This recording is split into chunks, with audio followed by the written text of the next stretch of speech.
All right, here we are, guys. Hole 8. Let's try this big topper.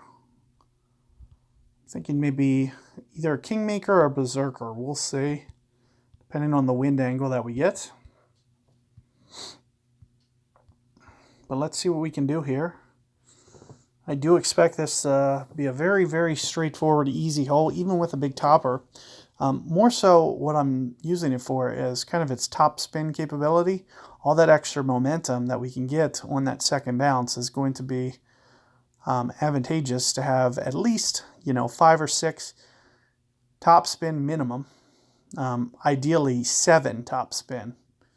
So a club with 7 top spin is going to be very favorable, and that's where you see me kind of leaning towards the big topper.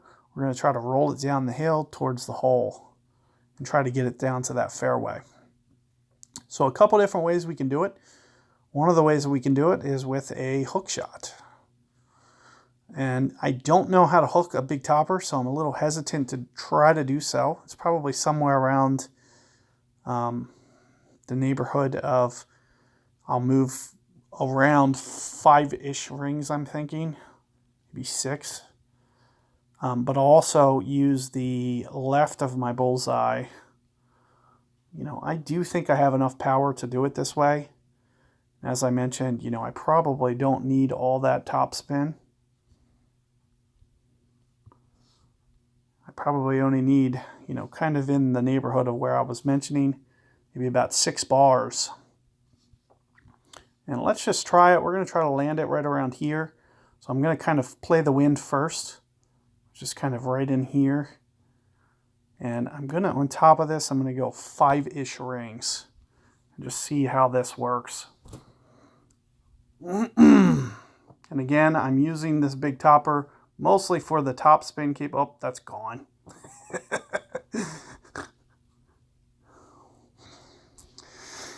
So, as you can see, I might even be able to use, especially if you have a developed quarterback, I would be kind of inclined to potentially give that a go.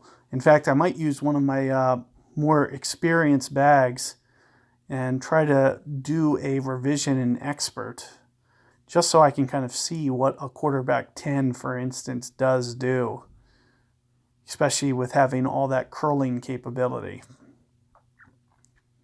It's kind of equivalent to what I just did with that hook shot, but as you can see, I hit the fairway as opposed to the rough. You need to make that second hop on the rough. So one of the things that I can do is I can kind of back down on the power just a bit and try to replicate that shot. So here you can see I'm just a little bit long, but nevertheless, it should be relatively straightforward here, still makeable. So let's take a look here. I don't know what this is in terms of accuracy. I would guess that's probably 5.0 per ring. This is probably going to be about 40% of a ring if I had to guess.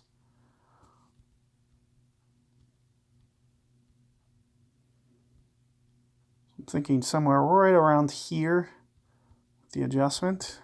You can see what that looks like. Perfect ball.